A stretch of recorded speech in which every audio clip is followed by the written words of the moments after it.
Durante 20 anos em um lar que parecia unido, um pai aparentemente vulnerável deu tudo de si para seus filhos ingratos.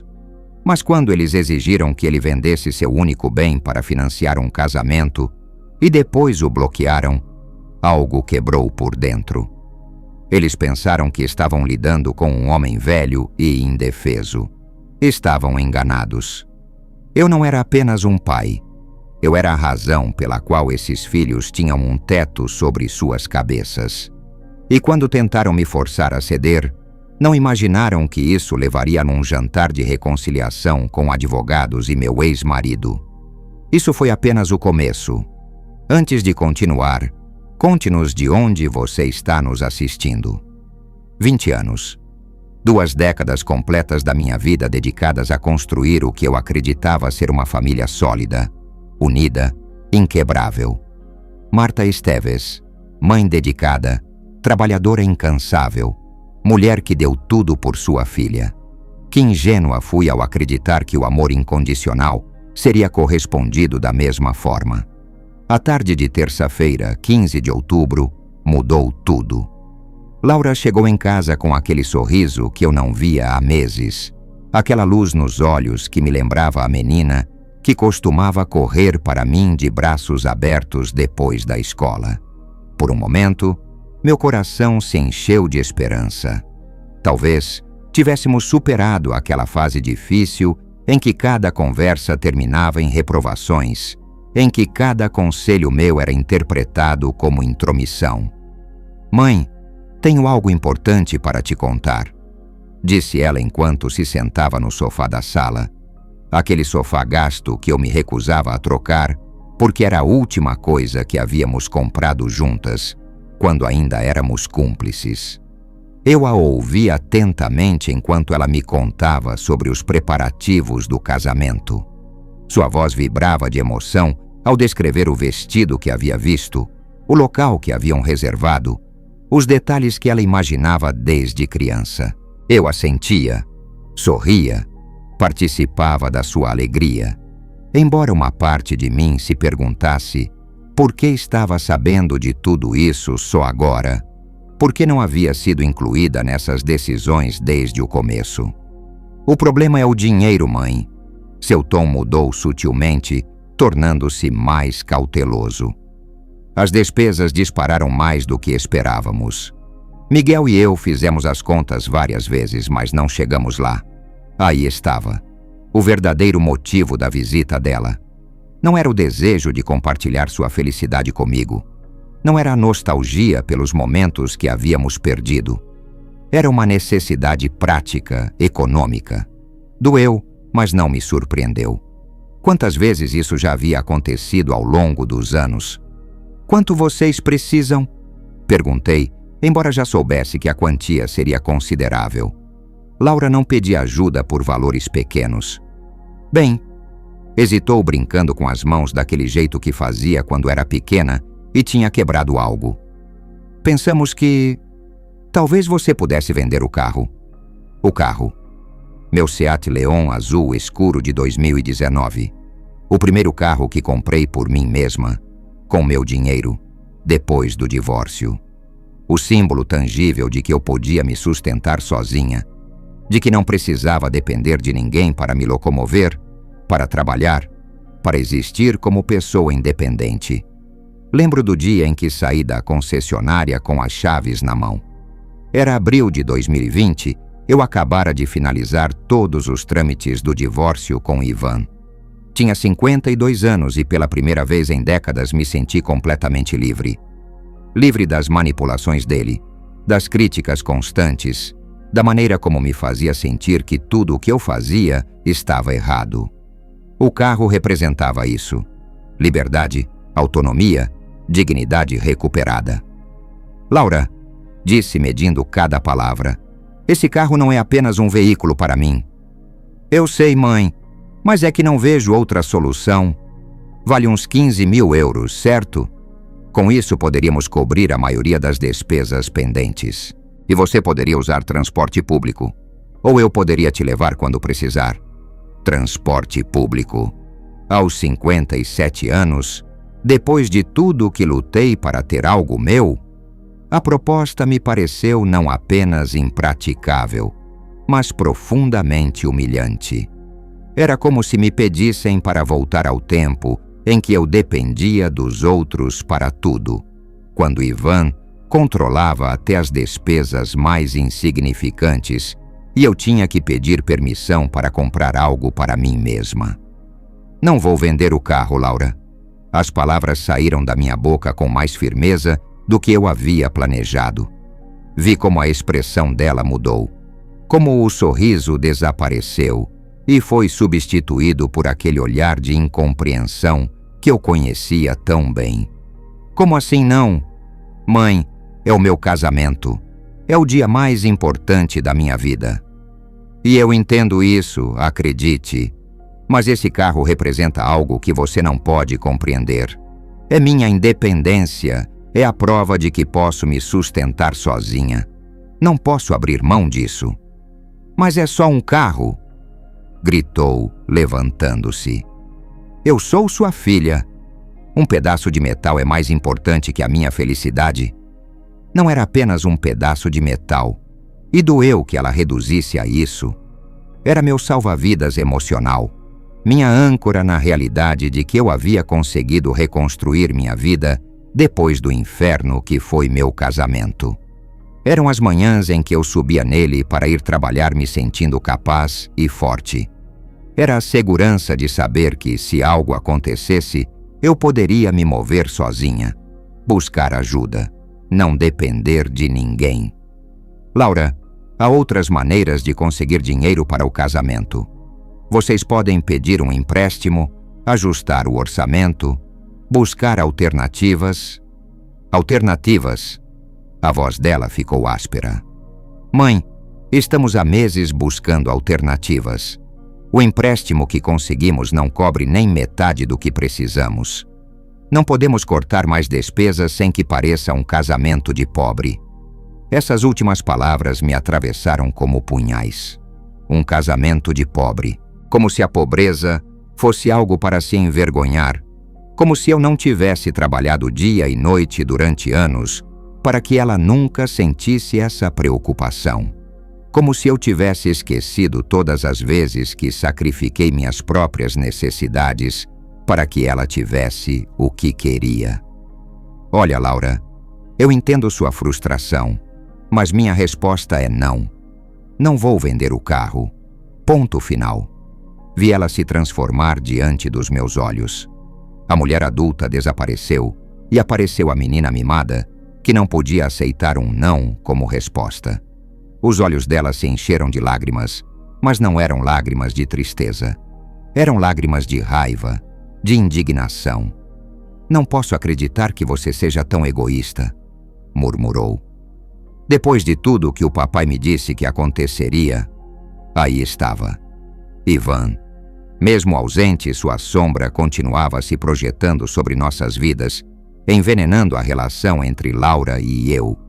Não me surpreendia que eles tivessem falado sobre o assunto. Certamente ele a havia incentivado a me pedir o carro, sabendo que eu recusaria, sabendo que isso criaria conflito entre nós. O que seu pai te disse exatamente? Perguntei, embora já intuísse a resposta. Ele disse que você sempre foi assim, que você coloca suas coisas à frente da família, que por isso ele se divorciou de você. As mentiras de Ivan saindo da boca da minha própria filha foram como tapas. Ele se divorciou de mim porque eu encontrei coragem para enfrentá-lo, para me recusar a continuar sendo a mulher submissa que aceitava todas as suas grosserias e manipulações. Mas claro, essa não era a versão que ele contou para Laura. Laura, seu pai e eu nos divorciamos por razões muito mais complexas do que ele te contou. E o fato de eu não querer vender meu carro não me torna uma mãe ruim. Não? Pois parece. Ela se dirigiu à porta. Eu vou embora. Quando mudar de ideia, me liga. Laura, espera! Mas ela já havia saído, deixando a porta aberta, como se fosse uma ferida sangrando no coração do meu lar. Fiquei ali, no meio da sala, sentindo como o silêncio se adensava ao meu redor como uma névoa tóxica. Os dias seguintes foram um inferno silencioso. Mandei mensagens pelo WhatsApp que apareciam com um único tique cinza. Não chegavam até ela. Ela me bloqueou. Tentei ligar e caía direto na caixa postal. No Facebook, Instagram, em todas as redes sociais onde costumávamos trocar comentários ocasionais, ela havia desaparecido do meu mundo digital. 2 semanas. 14 dias sem notícias da minha filha, sem poder explicar minhas razões, sem poder dizer que minha recusa não tinha a ver com falta de amor por ela. Foram as 2 semanas mais longas da minha vida desde o divórcio. Todas as manhãs, eu entrava no carro para ir trabalhar e me perguntava se havia tomado a decisão certa. Todas as tardes eu voltava para casa e o silêncio do meu telefone me lembrava o preço que estava pagando para manter minha autonomia. Mas eu não me arrependia. Não podia me arrepender. Vender aquele carro teria sido como me vender, como voltar a ser a mulher que fui durante 20 anos de casamento. Alguém que existia apenas em função dos outros, que não tinha direito a possuir nada próprio, que devia sacrificar tudo pela família. Na quarta-feira da 3ª semana, quando já começava a aceitar que talvez Laura e eu não voltaríamos a nos falar, meu telefone tocou. Um número que eu não reconhecia, mas decidi atender por precaução. Mãe, sou eu. A voz dela soava diferente, mais controlada, mais fria. Laura, não pude evitar que minha voz falhasse. Quero que jantemos juntas amanhã à noite, para conversar, para tentar resolver isso. Um jantar, uma oportunidade para nos explicarmos, encontrar um meio termo, recuperar minha filha. Aceitei sem pensar 2 vezes, sem me perguntar por que demorou tanto para ligar, sem questionar o tom estranho da voz dela. Eu não sabia que aquele jantar seria o começo de algo muito mais complexo do que eu podia imaginar. Contar e preparar essa história nos tomou muito tempo. Na quinta-feira à noite, cheguei ao restaurante 5 minutos antes da hora marcada. Escolhi um vestido azul marinho, discreto mas elegante, e arrumei o cabelo com mais cuidado do que o habitual. Queria que Laura visse que eu levava a sério essa oportunidade de reconciliação, que para mim também era importante tentar reparar o que havia se quebrado entre nós. La Brasseria del Puerto era um lugar que eu conhecia de vista, mas onde nunca havia estado. Um restaurante de preço médio-alto, com toalhas brancas e uma decoração sóbria que convidava a conversas sérias. Laura havia escolhido bem o cenário para nossa conversa. Quando a garçonete me conduziu até a mesa, meu coração parou por um momento.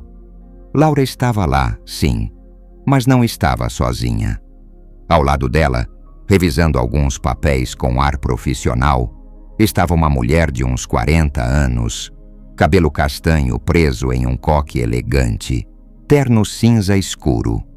Do outro lado da mesa, um homem mais velho, provavelmente da minha idade, com óculos de leitura e uma expressão séria enquanto anotava em um caderno de couro. Mas o que realmente me paralisou foi ver a figura familiar sentada na cadeira do fundo.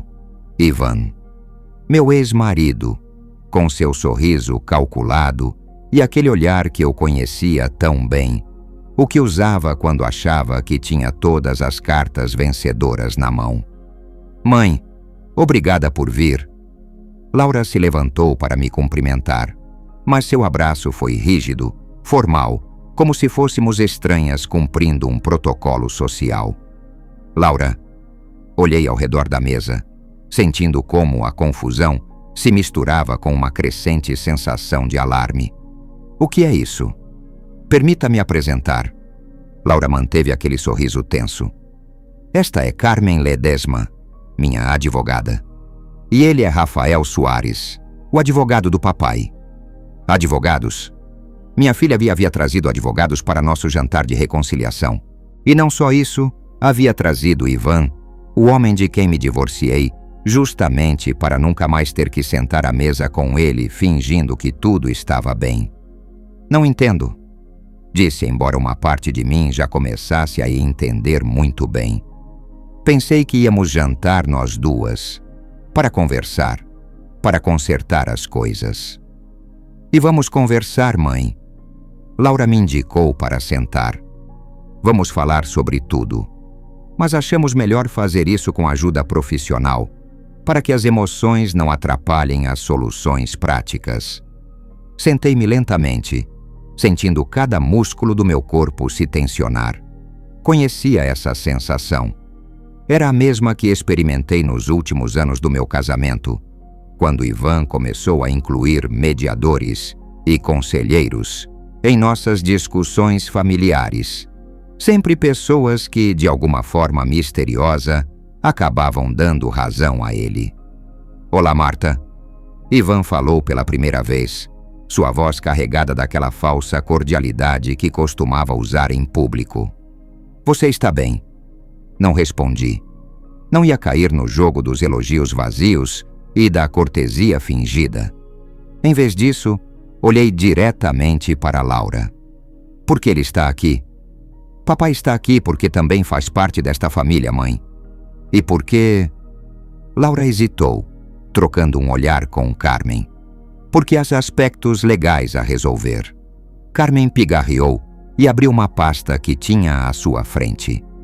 Senhora Esteves, entendo que isso possa ser surpreendente, mas asseguro que nossas intenções são construtivas. Laura nos explicou a situação em relação ao financiamento do casamento dela e acreditamos que podemos encontrar uma solução que beneficie todas as partes. Que tipo de solução? Rafael, o advogado de Ivan, entrou na conversa com voz pausada e profissional. Bem, temos revisado a situação patrimonial da família e entendemos que a senhora possui alguns bens que poderiam ser úteis para resolver o problema financeiro da Laura. Bens. Falavam das minhas posses como se fossem peças de um jogo, números em uma equação que precisava ser resolvida. Meu carro, meu apartamento, minhas economias, tudo reduzido a bens que podiam ser mobilizados conforme lhes conviesse. Meu patrimônio é meu, disse com toda a firmeza que pude reunir. E minhas decisões sobre ele também. Claro, Carmen sorriu, mas foi um sorriso profissional, sem calor. Ninguém está questionando seu direito de decidir sobre seus bens. Mas estamos aqui para explorar opções que podem ser benéficas para todos, especialmente para Laura. Especialmente para Laura. Como se eu não fosse capaz de decidir o que é benéfico para minha própria filha. Como se eu precisasse que 2 advogados e meu ex-marido me explicassem como ser uma boa mãe. A garçonete se aproximou para anotar as bebidas e houve um momento de pausa desconfortável enquanto todos fazíamos os pedidos. Eu escolhi uma água com gás. Precisava manter a cabeça completamente clara para o que estava por vir. Mãe, Laura falou quando a garçonete se afastou. Sei que isso te parece estranho, mas depois da nossa última conversa, percebi que precisávamos de uma abordagem diferente, mais objetiva. Objetiva. Outra palavra-chave no vocabulário de Ivan. Ele sempre foi muito habilidoso em apresentar suas manipulações como objetividade, para fazer seus interesses pessoais parecerem a opção mais lógica e racional. Laura, quando você me disse que queria jantar comigo, pensei que queria falar de coração para coração, mãe e filha, porque sinto que isso é mais uma emboscada. Não é uma emboscada, Ivan interveio, e seu tom tinha daquela qualidade condescendente que eu tanto passei a odiar. É uma reunião familiar para resolver um problema familiar. Não é isso que você sempre disse que queria? Mais comunicação na família? Olhei para ele com todo o desprezo que pude concentrar em um só olhar. Ele sempre teve essa habilidade diabólica de distorcer minhas palavras, de usar meus próprios argumentos contra mim. Comunicação familiar não precisa de advogados, Ivan. Às vezes precisa. Rafael se inclinou levemente para a frente. especialmente quando há desacordos sobre temas que afetam o bem-estar dos membros mais jovens da família. O bem-estar de Laura. Tudo girava em torno disso, como se o meu bem-estar não importasse, como se as minhas necessidades e os meus limites fossem irrelevantes na equação familiar. Carmen abriu sua pasta e tirou vários documentos. Preparamos algumas propostas que poderiam resolver a situação de maneira justa. Por exemplo, a venda do veículo poderia ser estruturada como um empréstimo familiar, com termos de reembolso flexíveis. Eu já disse que não vou vender o carro, interrompi. Que parte dessa frase não está clara? Mãe, por favor, ao menos ouça as opções. Laura me implorou, e pela primeira vez, desde que ela chegou, vi um lampejo da filha que eu conhecia, vulnerável por trás de toda aquela fachada de determinação. Não estamos pedindo para você dar nada de graça, só que considere alternativas. Alternativas, opções, propostas. Todas palavras suaves para disfarçar o fato de que estavam me pressionando para fazer algo que eu já tinha deixado claro que não queria fazer. Olhei ao redor da mesa, estudando cada rosto. Carmen profissional e fria, claramente acostumada a essas negociações familiares. Rafael, calculista e paciente, esperando o momento certo para apresentar os argumentos do seu cliente. Ivan, com aquela expressão de falsa preocupação que eu conhecia tão bem. E Laura, minha filha, presa entre a lealdade a mim e a influência de todos os outros. Sabe de uma coisa? Disse finalmente. Você tem razão, Laura. Vamos conversar. Vamos falar sobre tudo. Mas primeiro quero entender exatamente o que está acontecendo aqui, porque isso não parece uma conversa familiar. Parece um tribunal. O silêncio que se seguiu foi tenso, carregado de expectativa. Eu sabia que acabara de cruzar uma linha, que tinha rejeitado o papel de mãe dócil que esperavam que eu interpretasse. Mas depois de anos de submissão, depois de ter lutado tanto para recuperar minha independência, não ia me deixar intimidar de novo. Nem por advogados, nem por Ivan, e definitivamente não em nome do amor maternal. A verdadeira conversa estava apenas começando. Carmen foi a primeira a quebrar o silêncio, espalhando os documentos sobre a mesa com movimentos precisos e calculados. Senhora Esteves, entendo sua relutância, mas permita-me explicar os termos que elaboramos.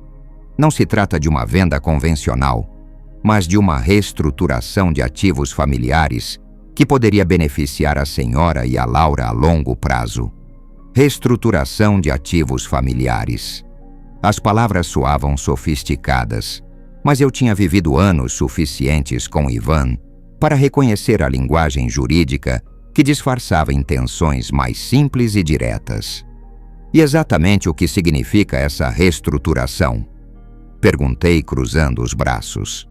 Rafael assumiu a palavra, deslizando uma folha para mim com números e cláusulas impressas em letra miúda. O veículo seria avaliado em 15 mil euros, valor que seria transferido imediatamente para Laura para as despesas do casamento. A senhora receberia em troca um plano de reembolso em 5 anos, com pagamentos mensais de 300 euros, sem juros. Sem juros. Como se isso fosse uma concessão generosa da parte deles. Como se estivessem me fazendo um favor ao estruturar o roubo da minha independência em parcelas mensais confortáveis. E que garantias eu teria de que esses pagamentos seriam feitos? Bem, Carmen trocou um olhar com Rafael. Aí entra outro aspecto importante. Como Laura está formando uma nova família, poderíamos estabelecer um fideicomisso que garantisse tanto o reembolso quanto certos benefícios adicionais para a senhora. Benefícios adicionais. Cada palavra que saía da boca deles me deixava mais alerta. Que tipo de benefícios? Ivan se inclinou para a frente, adotando aquela expressão de preocupação paternal que ele tinha aperfeiçoado ao longo dos anos. Marta, Todos sabemos que você está ficando mais velha. Você mora sozinha, trabalha mais do que deveria para a sua idade. Esse acordo poderia incluir cláusulas de cuidado familiar. Laura se comprometeria legalmente a te assistir quando você precisar. Cuidado familiar. Me assistiriam quando eu precisasse. Como se eu fosse uma velha débil que precisasse de supervisão. Como se eu tivesse 70 anos em vez de 57. Como se eu não fosse perfeitamente capaz de cuidar de mim mesma. Não preciso que ninguém se comprometa legalmente a cuidar de mim, Ivan. E certamente não preciso que você opine sobre minha capacidade de trabalhar ou viver de forma independente. Mãe, não é isso que o papai quer dizer. Laura interveio rapidamente. É só que... Bem, todos envelhecemos. E se algo acontecer... Se algo acontecer comigo, eu tenho um testamento. Tenho seguros. Tenho economias. Não preciso que transformem minha relação com você em um contrato legal. Carmen voltou a falar, sua voz adquirindo um tom mais firme. Senhora Esteves, compreendo que a senhora possa se sentir pressionada, mas deve considerar a situação do ponto de vista da Laura. Ela está tentando construir seu futuro, formar uma família. Como mãe, a senhora certamente entende a importância de apoiar esses projetos de vida. Como mãe, ali estava o golpe baixo, o apelo emocional, feito para me fazer sentir culpada por não sacrificar minha autonomia no altar do amor maternal. Como mãe, apoiei a Laura durante 28 anos. Financiei seus estudos, seus caprichos, seus erros e acertos. Estive lá quando ela precisou de mim e também quando não precisou. Mas isso não significa que eu tenha que entregar tudo o que possuo toda vez que ela pedir. Não é tudo o que você possui. Laura explodiu finalmente. E vi nos seus olhos a raiva que ela vinha segurando. É um carro, mãe. Um maldito carro. Para você é um carro. Para mim é muito mais que isso. O que é então? Seu orgulho? Sua maneira de mostrar que você não depende mais do papai? Porque se for isso, você já provou. Você já prova há anos. As palavras dela doeram mais do que eu esperava, porque continham uma parte de verdade que eu não queria reconhecer. Sim, o carro representava minha independência de Ivan. Sim, era um símbolo da minha capacidade de me virar sozinha. Mas não era só orgulho. Era sobrevivência emocional. Laura, quando seu pai e eu nos divorciamos, eu fiquei com muito pouco. Ele ficou com a casa grande, com as contas de investimento, com os contatos profissionais. Eu tive que recomeçar do zero, aos 52 anos. Esse carro não é só um veículo, é a prova de que eu consegui reconstruir minha vida. É minha segurança, minha mobilidade, minha liberdade para escolher quando e como me mover pelo mundo. Mas eu sou sua filha. Laura se inclinou para mim, os olhos brilhando com lágrimas de frustração. Eu deveria ser mais importante para você do que um pedaço de metal. Rafael escolheu esse momento para intervir, sua voz suave, mas implacável. Além disso, senhora Esteves, a senhora deve considerar as implicações legais da sua recusa. Laura é sua única herdeira. Eventualmente, todos esses ativos passarão para ela de qualquer forma.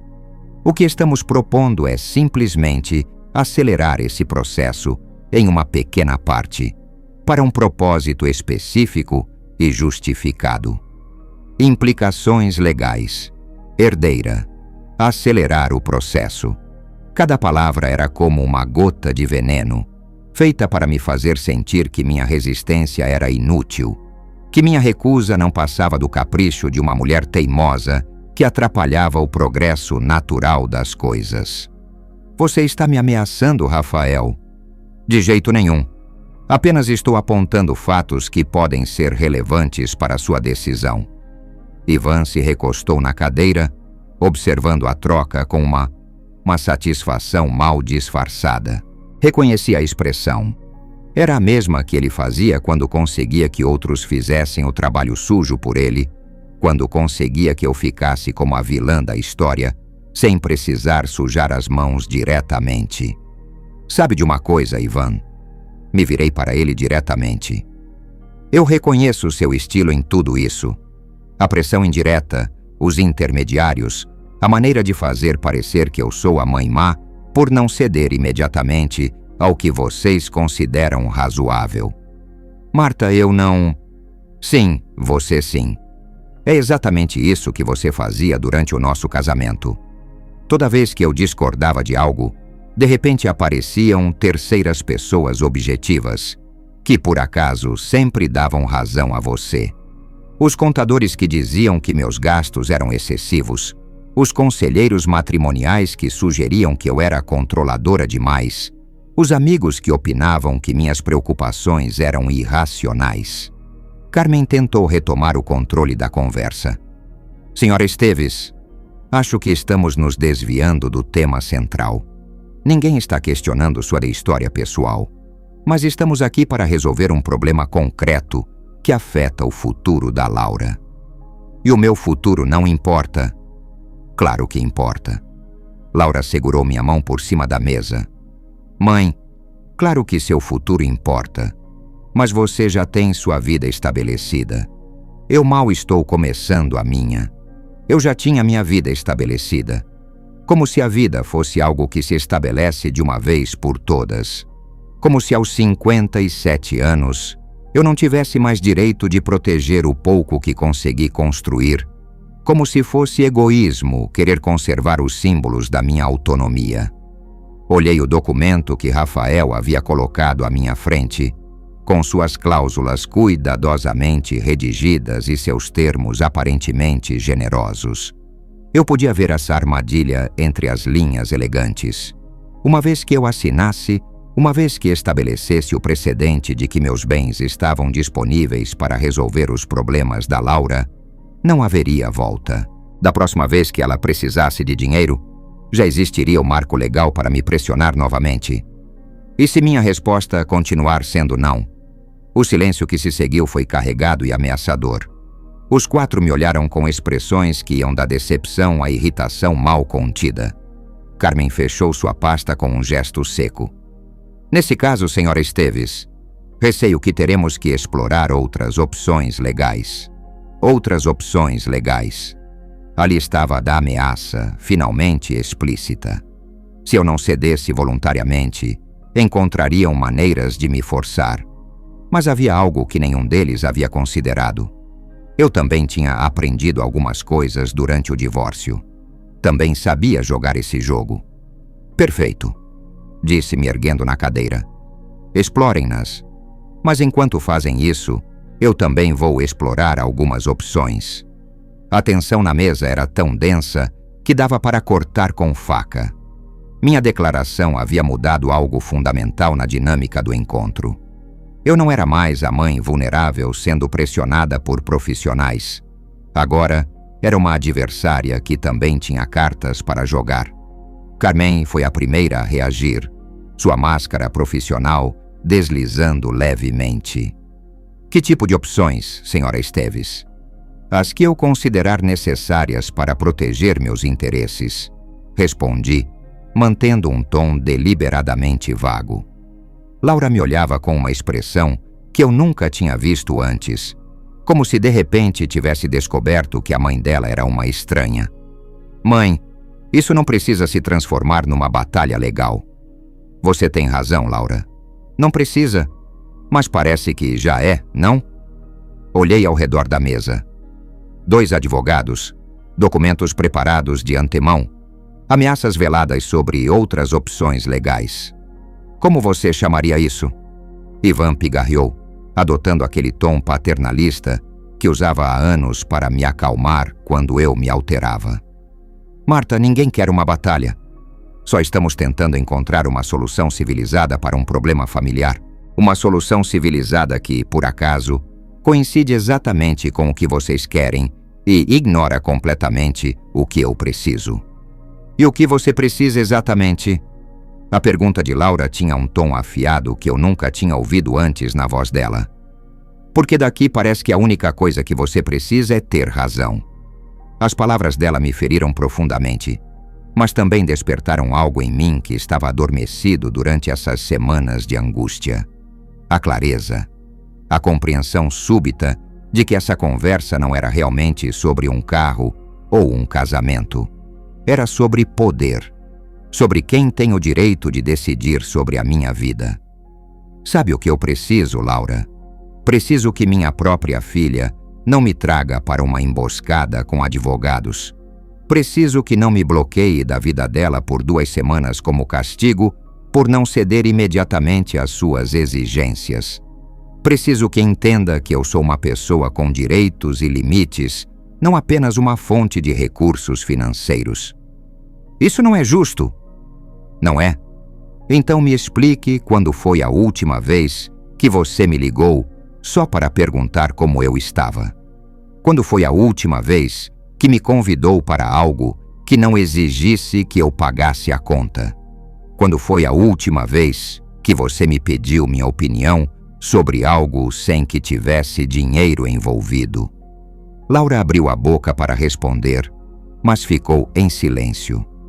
Eu podia ver nos olhos dela que estava revisando mentalmente nossas interações recentes, procurando um contra-exemplo que não aparecia. Rafael aproveitou o momento de silêncio para retomar o controle. Senhora Esteves, entendo que a senhora possa estar emocionalmente abalada, mas devemos nos concentrar nos fatos. Laura precisa de apoio financeiro para um evento importante em sua vida. A senhora tem capacidade para fornecê-lo. Esses são os fatos. Os fatos? Repeti lentamente. Muito bem, vamos falar de fatos. Fato número 1. Durante meu casamento com Ivan, eu renunciei à minha carreira profissional para me dedicar à família. Fato número 2. Quando nos divorciamos, ele ficou com a maior parte dos bens do casamento porque estavam em seu nome. Fato número 3. Eu tive que reconstruir minha vida do zero, trabalhando 12 horas por dia para me sustentar e continuar ajudando a Laura com suas despesas universitárias. Carmen tentou interromper, mas eu continuei. Fato número 4. Gastei mais de 40 mil euros com a Laura nos últimos 5 anos. Seu apartamento de estudante, seu mestrado, suas viagens, suas roupas, suas emergências médicas, seus caprichos. Fato número 5. Ela nunca me devolveu 1 centavo, e eu nunca cobrei porque é minha filha e eu a amo. Mas fato número 6. Agora que pela primeira vez em anos, me recuso a vender algo que representa minha independência pessoal. Sou pintada como a mãe egoísta que coloca um objeto acima da felicidade da filha. O silêncio que se seguiu foi diferente do anterior. Era um silêncio carregado de reconhecimento desconfortável, como se finalmente tivessem entendido que eu conhecia perfeitamente a dinâmica que estavam tentando impor. Ivan foi o primeiro a tentar recuperar terreno. Ninguém está dizendo que você é egoísta, Marta, mas você deve admitir que às vezes sua independência atrapalha o bem-estar da família. Minha independência, como se fosse um defeito de caráter, uma excentricidade que deveria ser superada em nome da harmonia familiar. Minha independência atrapalha o bem-estar da família? Repeti suas palavras lentamente. Ou atrapalha sua capacidade de me controlar? Isso não é... É exatamente isso, Ivan. Durante 20 anos você me fez acreditar que toda vez que eu defendia minhas necessidades ou meus limites, eu estava sendo egoísta. Que toda vez que eu queria algo para mim, estava prejudicando a família. E agora você está usando a Laura para tentar fazer o mesmo. Laura me olhou com os olhos bem abertos, como se estivesse vendo algo que nunca tinha notado antes. Você está dizendo que o papai está me manipulando? Estou dizendo que essa situação me parece muito familiar. A pressão emocional disfarçada de preocupação familiar. Os intermediários objetivos, que por acaso, sempre chegam às mesmas conclusões. a maneira de apresentar minha resistência como algo irracional e prejudicial. Carmen tentou retomar o controle profissional da conversa. Senhora Esteves, eu entendo que existam tensões históricas na sua relação com o Sr. Peralta, mas isso não muda a situação atual da Laura. Não? Me virei para minha filha. Laura, me diga uma coisa. Quando você decidiu trazer advogados para este jantar? Bem... Laura hesitou, olhando para Ivan. Papai sugeriu que poderia ser útil ter assessoria profissional. E quando você decidiu convidá-lo? Ele disse que, como é meu pai, tinha o direito de participar das decisões que me afetam. E os documentos que vocês prepararam? Quando os redigiram? Laura ficou em silêncio, mas sua expressão de desconforto crescente me deu a resposta que eu precisava. Eles foram preparados antes do jantar, não foi? Antes mesmo de saber qual seria a minha resposta. Porque já tinham decidido qual era a única resposta aceitável. Rafael interveio com voz firme. Os documentos foram preparados como uma medida de eficiência, para não perder tempo com aspectos técnicos caso chegássemos a um acordo. Ou foram preparados porque tinham certeza de que poderiam me pressionar até conseguir esse acordo? Ivan bateu levemente na mesa, sua paciência fingida finalmente se esgotando. Marta, chega. Você está tornando isso muito mais complicado do que é. A Laura precisa de dinheiro. Você tem um ativo que não é essencial para a sua sobrevivência. É simples assim. Não é essencial para minha sobrevivência? Quem é você para decidir o que é essencial para mim? Sou o pai da Laura e me preocupo com o futuro dela. E eu sou a mãe dela e também me preocupo com o futuro dela. Mas ao contrário de você, também me preocupo em ensiná-la que relações familiares não se baseiam em chantagens emocionais e pressão legal. Laura se levantou bruscamente, as lágrimas escorrendo pelas bochechas. Chega! Vocês dois! Chega! Eu não suporto ouvir vocês brigando como quando eu era criança. Achei que já tínhamos superado tudo isso. A dor dela era real e me atravessou o coração, mas também me fez ver algo que eu vinha negando. Laura não era uma vítima inocente nessa situação. Era uma mulher adulta que escolheu usar as antigas feridas familiares como alavanca para conseguir o que queria. Laura, disse suavemente, eu não estou brigando com seu pai. Estou me defendendo de uma manobra que reconheço muito bem. E estou tentando que você entenda que precisa escolher que tipo de relação quer ter comigo. Que tipo de relação? Uma baseada no amor e no respeito mútuo, ou uma baseada na manipulação e no chantagem emocional? Porque isso, tudo isso, apontei para a mesa cheia de documentos legais. Não é amor, Laura. É extorsão disfarçada de preocupação familiar. As palavras ficaram no ar como uma sentença. Eu sabia que tinha cruzado uma linha, que tinha colocado em palavras algo que mudaria nossa relação para sempre. Mas também sabia que era a verdade. O silêncio que seguiu minhas palavras foi ensurdecedor. Laura voltou a se sentar, mas mantinha o olhar fixo nas mãos, como se os documentos legais sobre a mesa fossem pesados demais para encarar diretamente. Carmen e Rafael trocaram um olhar profissional, recalibrando sua estratégia diante da reviravolta inesperada na conversa. Ivan foi o primeiro a reagir e fez isso da maneira que melhor conhecia, atacando minha estabilidade emocional. Marta, acho que você está projetando seus próprios problemas numa situação que não tem nada a ver com nosso passado. Laura é uma adulta que precisa de apoio familiar. E você está transformando isso numa conspiração. Uma conspiração? Ri sem humor. Ivan, você mesmo acabou de admitir que sugeriu trazer advogados, que participou da redação dos documentos antes mesmo de eu saber do que se tratava este jantar. Como você chamaria isso? Carmen decidiu intervir antes que a discussão saísse completamente do controle. Senhora Esteves, eu entendo sua frustração, Mas devemos nos concentrar em encontrar uma solução prática. Laura vai se casar em 3 meses. As despesas estão comprometidas. Os fornecedores exigem pagamentos.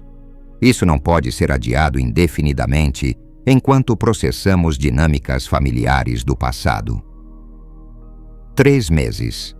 Pela primeira vez, alguém mencionava um prazo específico, e isso mudou algo na minha perspectiva.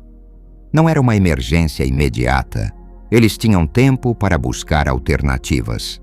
Todo esse teatro de urgência era fabricado. 3 meses são suficientes para conseguir financiamento alternativo, disse. Empréstimos bancários, ajuda da família do noivo, corte de gastos desnecessários. Já exploramos todas essas opções. Laura falou pela primeira vez em vários minutos, a voz rouca pelas lágrimas. O banco só nos aprova um empréstimo pela metade do que precisamos. Os pais do Miguel já estão pagando a viagem de lua de mel e parte do buffet. E não podemos cortar mais despesas sem que pareça um casamento de segunda categoria. Um casamento de segunda categoria. Ali estava o verdadeiro problema. Não se tratava de poder casar ou não, mas de casar com um nível de ostentação que Laura considerava apropriado. Laura, um casamento não é uma produção teatral. É uma cerimônia para celebrar seu compromisso com o Miguel. Você realmente precisa de 15 mil euros a mais para que isso seja significativo? Você não entende? Explodiu. Toda a família do Miguel vai estar lá. Os amigos do trabalho, os sócios dele. Eu não posso parecer a noiva pobre que não conseguiu organizar uma festa decente. Ali estava a verdade nua e crua. Não se tratava de amor, nem de família, nem de celebração. Tratava-se de imagem social, de não passar vergonha diante de estranhos que provavelmente esqueceriam os detalhes do casamento uma semana depois. E quanto à minha imagem, Laura, e à minha dignidade? Sua dignidade? Me olhou com genuína incompreensão. Mãe, ninguém vai saber que você vendeu o carro para me ajudar. Pelo contrário, vão pensar que você é uma mãe maravilhosa. Rafael aproveitou o momento para deslizar para mim uma nova versão do documento, com valores ligeiramente modificados. Revisamos os termos. Poderíamos aumentar o prazo de pagamento para 7 anos, reduzindo as parcelas mensais para 200 euros. Também poderíamos incluir uma cláusula de perdão parcial da dívida, se certas condições forem cumpridas. Condições. Sempre havia condições. Olhei para o documento sem tocá-lo, sabendo que cada linha havia sido cuidadosamente redigida para parecer generosa, enquanto me prendia a compromissos futuros. Que condições? Carmen sorriu com aquele sorriso profissional que ela o havia aperfeiçoado para parecer calorosa sem realmente ser. Coisas simples. Participação em eventos familiares importantes, disponibilidade para cuidar de futuros netos, cooperação em decisões financeiras familiares futuras, cuidar de futuros netos, disponibilidade, cooperação em decisões financeiras. Cada palavra era uma corrente dourada, uma maneira elegante de garantir que, uma vez que eu cedesse, nunca mais teria verdadeira autonomia sobre minha vida. E se eu não cumprir essas condições? A dívida seria reativada em sua totalidade. Rafael respondeu com naturalidade, como se estivesse discutindo o clima. Ivan se inclinou para a frente, adotando aquela expressão de preocupação paternal que eu conhecia tão bem. Marta olha para você, está transformando uma simples transação financeira familiar numa batalha legal. É isso que você quer? Destruir a relação com sua filha por causa de um carro? Por causa de um carro. Sempre voltavam a isso, como se eu fosse incapaz de entender que não se tratava do carro em si. Eu não estou destruindo nada, Ivan. Estou estabelecendo limites, algo que eu deveria ter feito há muitos anos. Limites? Laura me olhou com uma mistura de dor e raiva. Colocar limites na sua própria filha? Limites para a manipulação, Laura. Limites para o chantagem emocional. Limites para a ideia de que meu amor por você significa que eu tenho que sacrificar qualquer coisa que você me peça, sem questionar, sem considerar as consequências para mim. Mas eu sou sua filha. Os pais supostamente se sacrificam pelos filhos. Sim, eu me sacrifiquei por você durante 28 anos. Mas há uma diferença entre se sacrificar por amor e ser sacrificada por conveniência. Carmen tentou conduzir a conversa para um terreno mais prático. Senhora Esteves, entendo suas reservas emocionais, mas a senhora deve considerar as realidades práticas. Se essa situação não for resolvida, Laura pode ser forçada a cancelar o casamento ou contrair dívidas significativas que afetariam seu futuro financeiro. E se eu aceitar seus termos, eu poderia ser forçada a renunciar à minha independência e autonomia, o que afetaria meu futuro emocional e prático. Não é a mesma coisa, disse Rafael. A senhora já tem uma vida estabelecida. Laura está começando a dela. Já tinha uma vida estabelecida. Como se a vida fosse algo estático. Como se aos 57 anos eu não tivesse mais o direito de proteger o que construí com tanto esforço. Sabe de uma coisa, Laura? Me dirigi diretamente à minha filha, ignorando os advogados. Vou fazer uma contraproposta. Todos me olharam com atenção renovada. Vou te dar 5.000 euros como presente de casamento. Sem condições, sem documentos, sem advogados. 5.000 euros que você pode usar como quiser. Mas meu carro não está à venda e minha independência também não. 5.000 euros? Laura me olhou como se eu tivesse dito 5 euros. Mãe, isso não cobre nem metade do que eu preciso. Então você terá que encontrar outras soluções. Reduzir gastos, adiar o casamento, buscar financiamento alternativo, como fazem todos os adultos quando seus recursos não cobrem seus desejos. Não posso adiar o casamento. Já está tudo reservado. Claro que pode. É uma decisão, não uma obrigação legal. Ivan bateu na mesa com mais força desta vez. Marta, você está sendo completamente irracional. 5.000 euros quando poderia dar 15? Por quê? Para provar exatamente o quê? Para provar que sou uma pessoa, não uma máquina de distribuir dinheiro. Para provar que meu amor por Laura não me transforma em propriedade dela. Para provar que aprendi a dizer não quando é necessário. Laura se levantou novamente, mas desta vez sua expressão era diferente. Havia algo frio em seus olhos, algo que me lembrou dolorosamente seu pai. Muito bem, mãe. Se essa é sua decisão final, acho que vou ter que conviver com ela. Mas quero que saiba que isso muda tudo entre nós. Eu sei, respondi suavemente. E aceito. Carmen e Rafael começaram a recolher seus documentos com movimentos eficientes, seu trabalho claramente terminado. Ivan me olhou com uma mistura de frustração e algo que poderia ter sido respeito, embora nunca admitisse. Espero que esteja satisfeita com sua vitória, Marta.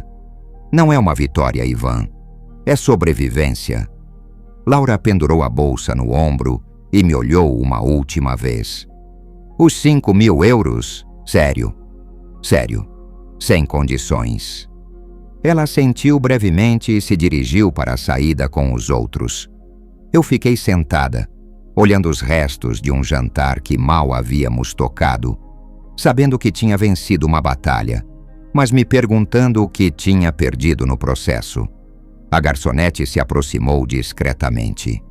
Mais alguma coisa, senhora? Só a conta, por favor. Claro, eu pagaria. Algumas coisas nunca mudam. Os dias que se seguiram ao jantar foram estranhamente tranquilos. Não houve ligações furiosas, não houve mensagens acusatórias, não houve tentativas desesperadas de reavivar a negociação. Era como se uma cortina tivesse caído sobre toda a situação, deixando-me em um silêncio que eu não sabia se interpretava como paz ou como acalmaria antes de outra tempestade. Na manhã de sexta-feira, enquanto tomava café na minha cozinha antes de ir trabalhar, o telefone tocou. O nome de Laura apareceu na tela e senti meu coração acelerar. Oi, mãe. Laura. Não sabia que tom usar, qual nível de cautela era apropriado. Podemos nos encontrar hoje? Só nós duas. Sem advogados, sem papai. Só você e eu. Havia algo diferente na voz dela. Uma quietude que não estava presente há semanas. Claro. Onde? No Parque da Alameda? No nosso banco? Nosso banco. Um velho banco de ferro forjado sob as árvores onde costumávamos sentar quando ela era adolescente e precisava falar sobre coisas importantes. Problemas na escola, primeiros amores, sonhos sobre o futuro. Não tínhamos estado lá juntas há anos. Eu assim a encontrei sentada quando cheguei, olhando para os pombos que bicavam migalhas perto dos seus pés.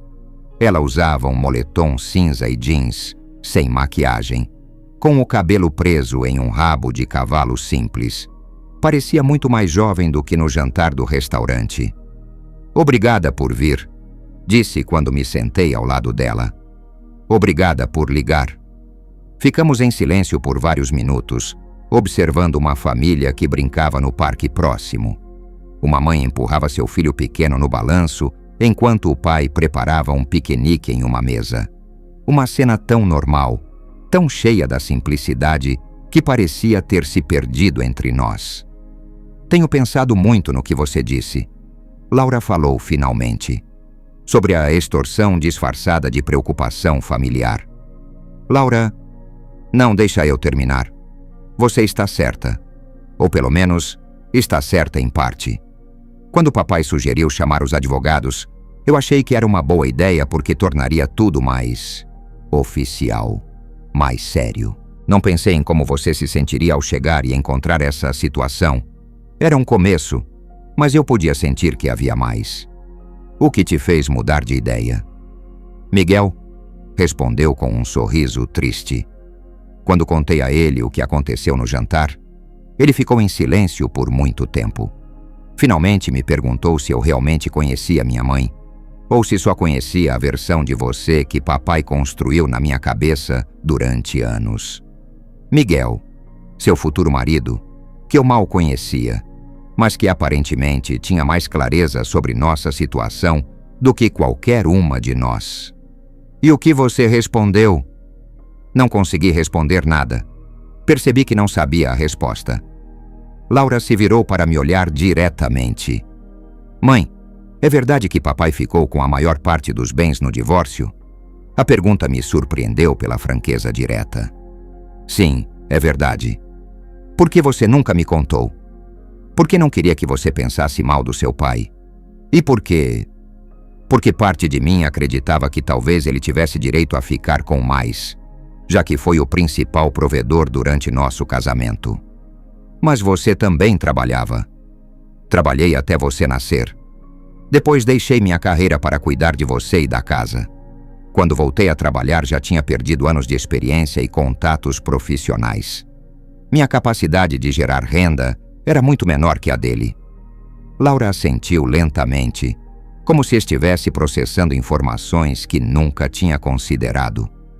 E o carro realmente representa tudo isso que você disse?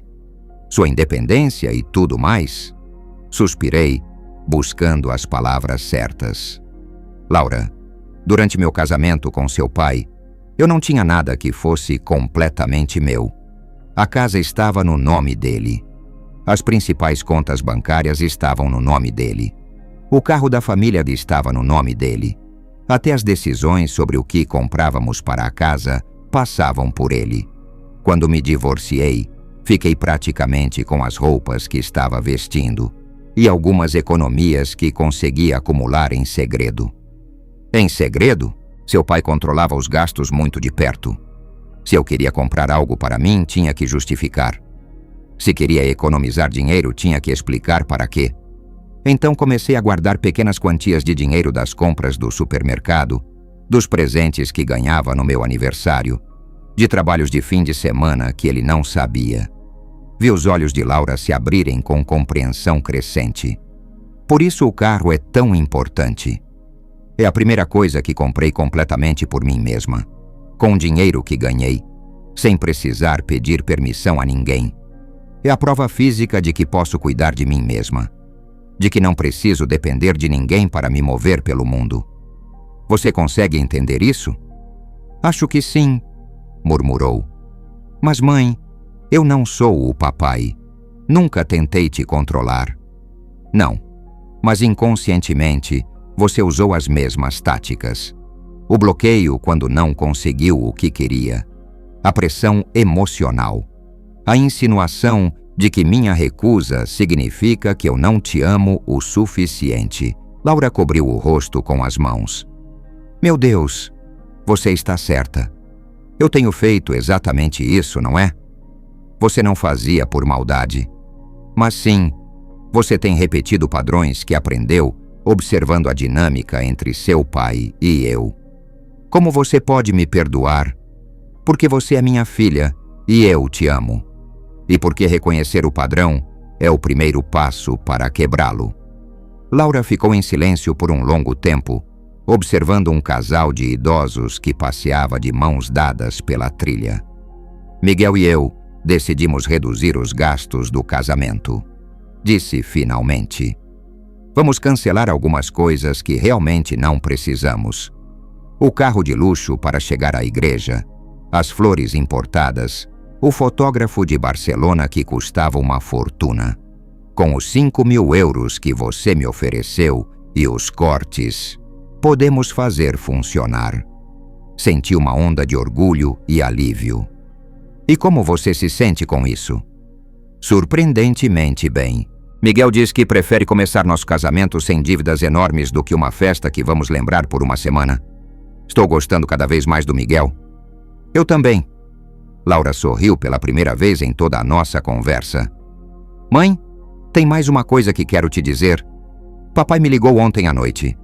Meu corpo se tensionou automaticamente. O que ele queria? Queria me convencer a continuar te pressionando. Ele disse que se eu fosse persistente o suficiente, você acabaria cedendo como sempre. Que eu só precisava encontrar o ponto de pressão certo. As palavras do Ivan me doeram, mas não me surpreenderam. Era exatamente o tipo de conselho que ele daria. E o que você disse a ele? Disse que não sou mais uma criança pequena que ele possa usar para te manipular. Disse que tomei minha decisão e que esperava que ele a respeitasse. Como ele reagiu? Ficou muito bravo. Disse que eu estava cometendo um erro, que você sempre foi egoísta e que eu acabaria percebendo isso. Mas sabe, mãe, pela primeira vez na minha vida, quando papai me disse isso sobre você, eu não acreditei automaticamente. Essas palavras foram como um bálsamo para feridas que estavam abertas há anos. Laura, tem algo que quero que você saiba. Seu pai não é uma pessoa má, mas é alguém que precisa controlar as situações e as pessoas ao seu redor para se sentir seguro. Durante anos eu permiti que ele me controlasse porque achava que era mais fácil do que lutar. Mas isso me transformou em alguém que eu não reconhecia. Alguém que havia perdido a capacidade de tomar decisões por si mesma. Por isso você demorou tanto para se divorciar? Exatamente. E por isso é tão importante para mim manter os limites que estabeleci desde então. Não porque eu não te ame, mas justamente porque eu te amo demais, para permitir que nosso relacionamento se baseie nos mesmos padrões tóxicos. Laura se aproximou de mim e apoiou a cabeça no meu ombro, como fazia quando era pequena. Desculpa, mãe. Desculpa por ter te pressionado. Desculpa por ter trazido os advogados. Desculpa por ter te bloqueado como se você fosse uma ex-tóxica em vez da minha mãe. Está tudo bem, querida. O importante é que você conseguiu ver isso e mudar o rumo. Você pode me perdoar? Já te perdoei. Mas mais importante, você pode se perdoar? Ficamos assim sentadas enquanto o sol começava a se pôr. Mãe e filha, reconstruindo lentamente as pontes que estiveram prestes a desabar. Não era uma reconciliação perfeita, mas era real, era honesta e, pela primeira vez em muito tempo, era completamente nossa. A seguir, temos duas histórias incríveis.